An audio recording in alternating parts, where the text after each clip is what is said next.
The moon, a lifeless yellow landscape, pockmarked with craters and hills, underneath a sky full of twinkling distant stars.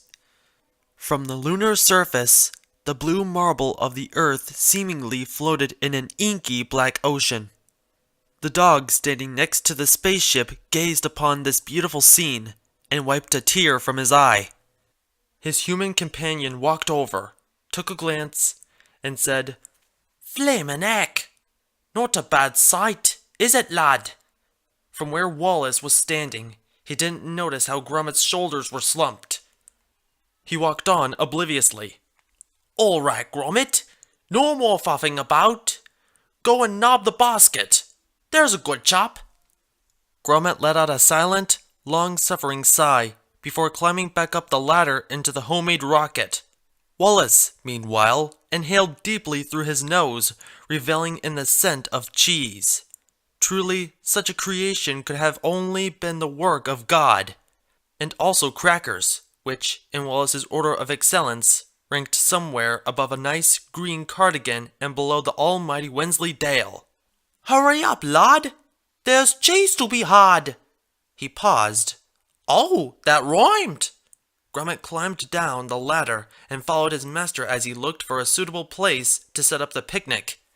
From behind a collection of stalagmites, two teal eyes gleamed. They followed the two strange beings, a tall bipedal monkey thing with a head shaped like a car accident, and a floppy-eared dog, as they meandered across the moon. Wallace put his hands on his hips and glanced around. "All right, lad, stop here." Gromit complied, unraveling the tartan picnic blanket and draping it on the ground. Wallace hummed a little song as his canine friend produced the crockery and crackers.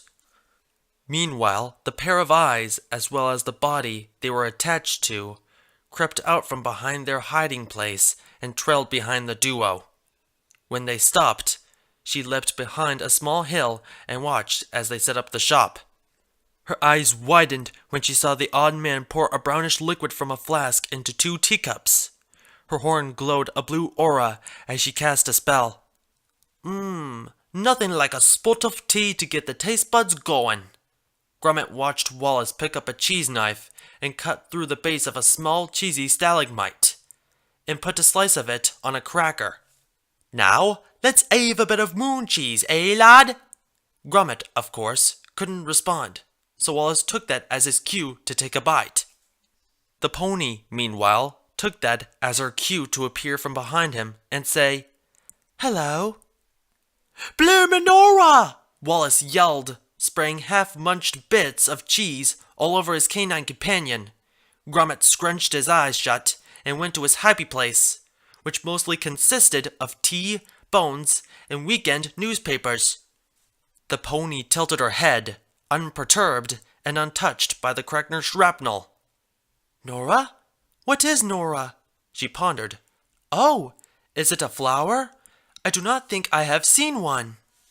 Wallace stared at the new arrival before leaning down towards Gromit and whispering conspiratorially into his ear, "Bleedin' neck, Gromit, lad! A talking moon horse!" Gromit stared at him as he tapped his cheeks and hummed, "Wonder if it likes cheese." Watching the horse carefully, Wallace held out the block of cheese tentatively, as if afraid that it would bolt. "Would you like some cheese, girl?" he cooed. The moon horse gave him a queer look, then cleared her throat. "Actually," she said, "I watched your arrival in that enormous machine of yours. It kept an eye on you. I was not sure if you were, in fact, a threat." She jabbed a hoof at the teacup, tilting dangerously in Wallace's slack hand. "Also, I could not help but notice you were drinking tea." The moon horse looked up at him expectantly. Wallace stared at her. Gromit stared at her. Wallace cracked a grin and waggled his palms. "Cool. The moon is rather smashing, isn't it, Gromit lad?" Gromit watched the alien over the top of his newspaper. She had been amicable enough during the course of the introductions, but Gromit was prone to suspecting the worst of people, ponies, and this one had his alarm bells ringing. Just what was that look in her eye? He perked up a floppy brown ear. Wallace was talking again. So, Luna, was it? Where are the other moon horses? We are not a moon horse, Luna replied with decaying patience. I am a pony, and the rest of my kind is far from here in a land called Equestria. She sipped from her tea. If I may compliment you on this tea, it is quite delectable. Oh, hey, it is rather cracking. Gromit here brews a nice cuppa, don't ya, lad? They both looked towards Gromit, who hurriedly pulled the newspaper up to shield his eyes. Ah, yes, the hound who has been watching me throughout our intercourse. Gromit rubbed the back of his head sheepishly. Wallace gasped, then frowned at his dog. Gromit! Stop being rude to our guest! Bad dog! Sorry about that, Miss Luna. Don't know what's gotten into him. It is quite all right, sir. She looked at Gromit seriously. You were just concerned for your charge, were you not? Gromit studied her, before nodding. I cannot fault you for that. In fact, I commend you for your loyalty. Ah, you were just worried about me, lad. Wallace patted him on the head. Thanks, Gromit. Gromit blushed, pulling up the newspaper to hide his face again. Wallace chuckled and took a bite of his cracker. Gromit remembered something and gave Luna an exaggeratedly curious look. Luna, for some reason, knew exactly what this meant.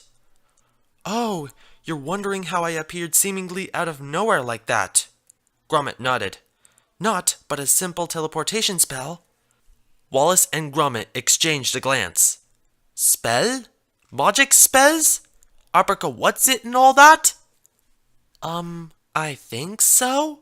I have never heard of this what's-it you speak of. Luna frowned.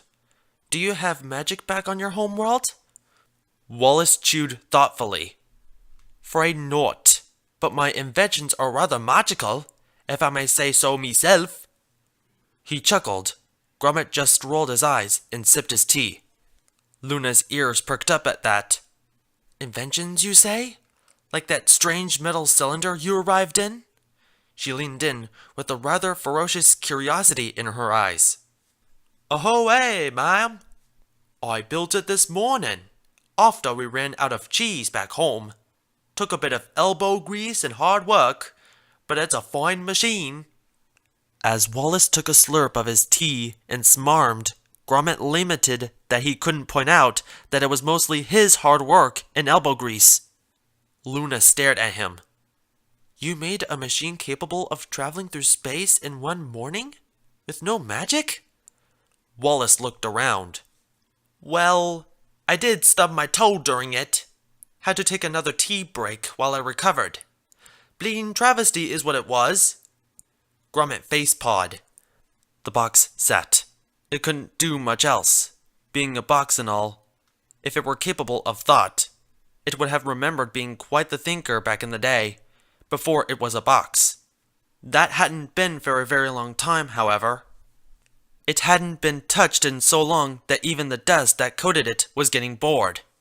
Until, that is, Luna happened. Ow! Luna rubbed her head from where she laid on the ground, and glared up at the obstruction.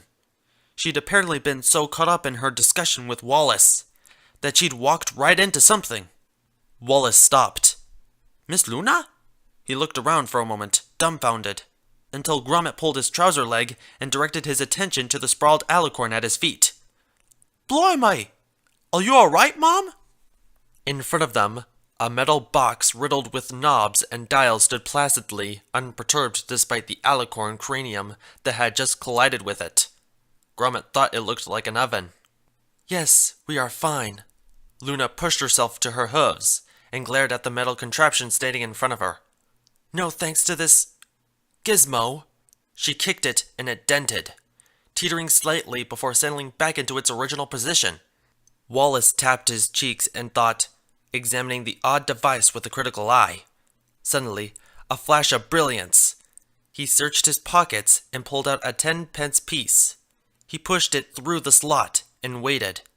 The tension mounted as 3 pairs of eyes watched the machine with intense curiosity. Eventually, Wallace shrugged and said, Probably busted. Now let's get some more cheese, eh? Luna looked at the machine, tapping with a tentative hoof. When it failed to respond, she sighed with disappointment and trotted off after Wallace. Gromit peered at it a while longer. His curiosity piqued. "Gromit, what's taking so long, lad? Is there a moon cat?" Gromit rolled his eyes and followed his master obediently. The machine just stood there. Knobs remained untwisted. Slots stayed unfilled. Except for the coin inside, which finally dropped with a... Immediately, 2 metal arms fell out of the holes and on the sides and dropped to the ground. Slowly, the robot shifted, wheels popping out underneath it. The robot shook itself and rolled backwards and forwards a few times, and then finally woke up. It was a bit confused for a moment. It whirled, clicked, and made other assorted noises, then yanked open a drawer inside its casing and pulled out a spyglass. It held it up to its tiny camera eye. It reeled back in surprise, then looked again, sure that it was just malfunctioning. Nope, there it was, an honest-to-calculator god spaceship, just standing there, parked in fact, in a no-parking zone.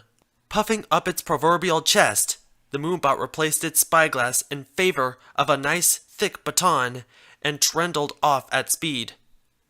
A machine on a mission. The robot probed the ship with a tentative whack of his baton. After several repeated whacks offered no insights to its construction, it promptly scribbled a parking ticket and stuck it to the exterior. Wheeling back with satisfaction, it moved on to examine the remains of what seemed like a picnic nearby. It prodded at some leftover magazines, whacked at some teacups, and was generally stumped. The robot pulled the eyeglass to its camera eye and looked around once again. And then his crooked antenna stood rigid with a comically loud... A pretty powder blue mane that fell over her perfect teal eyes filled the moon robot's vision. If the robot was capable of waxing potomatically, it would have sung to the stars above the beauty of this lunar angel, her crescent cutie mark reflecting in his cold metal heart. Instead, it resigned to some very suggestive beeps and whistles. Then it saw her laughing, and a very oddly shaped being pouring her a cup of tea.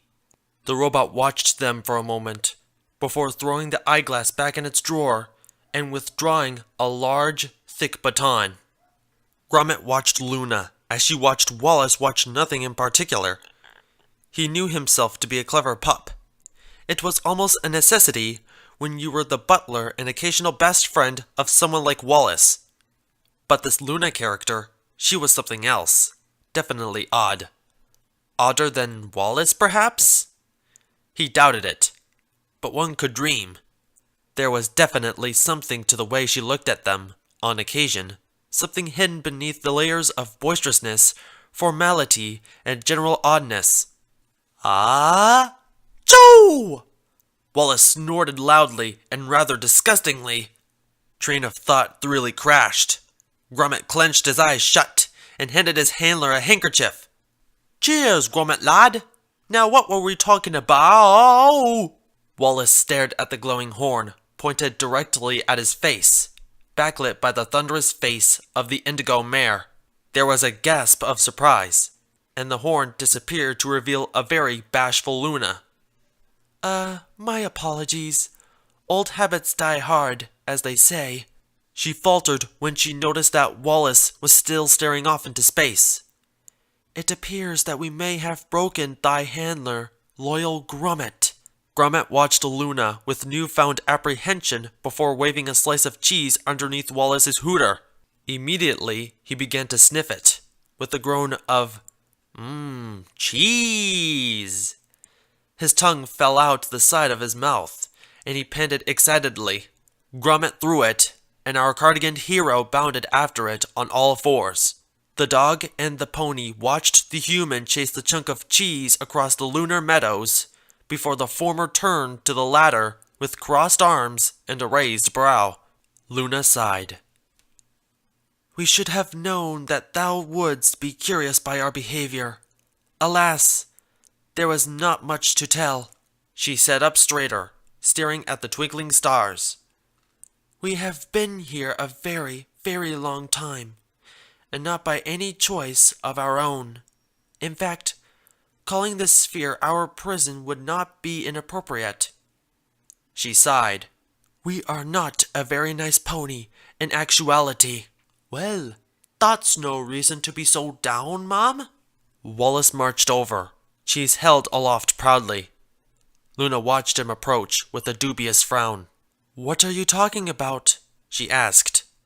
What is there to be up about? Wallace spread his arms. Lots, he declared, and then he grinned. Luna continued to stare at him. Gromit performed a runabout gesture with a paw. Oh, he looked around for something to use, and his eyes found the cheese in his hand. Well, just look at this cheese, for example. This cheese wasn't ready from the get-go, you know. It had to be aged. It took time to mature before it became the beautiful thing it is today. Reminds me of a certain some pony, don't you know? Wallace looked at her meaningfully, and Luna, for reasons quite beyond her understanding, began to blush. I mean, just look at Gromit. He was quite the scub when he was a pup, I tell you what. He chuckled and looked down at his dog, who was staring at something behind him. What? It's true. Oh, dropped me a cracker. And so he leaned over just as the moonbot swung at his head with a baton and froze. All was quiet, except from the muffled sounds of Wallace chewing heartily. Cracking. Now, what were we talking about? He noticed the outstretched baton and tugged it out of the robot's grip. Oof! He moved to the side and got back to his full height, rubbing his conked head. His head collided with the static baton with a thwack. He looked from it to the robot, shrugged, and slotted another coin into the slot. Turning back to the others, he said, Well, we better be off then. Come along, Gromit. Luna jolted, alarm breaking out across her features. You're leaving? So soon? Wallace looked at her oddly. It's getting a bit nippy up here. Nearly time for tea, too. We can't faff around here all night after all. He stopped, his mouth forming a small O of realization. Gosh, I nearly forgot to ask. Would you like a lift, Mom?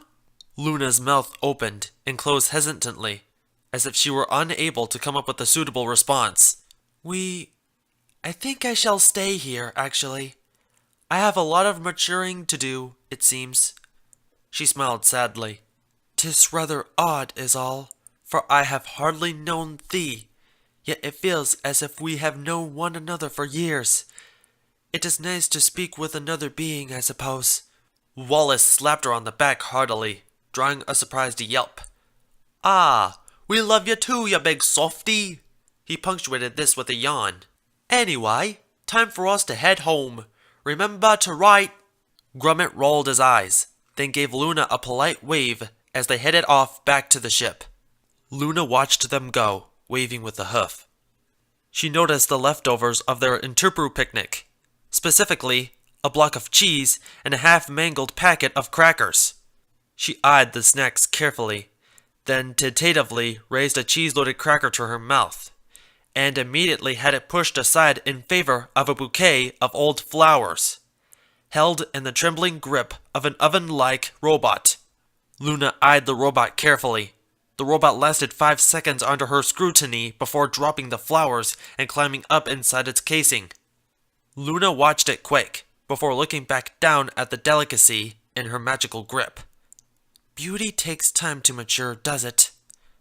She popped the cracker in her mouth.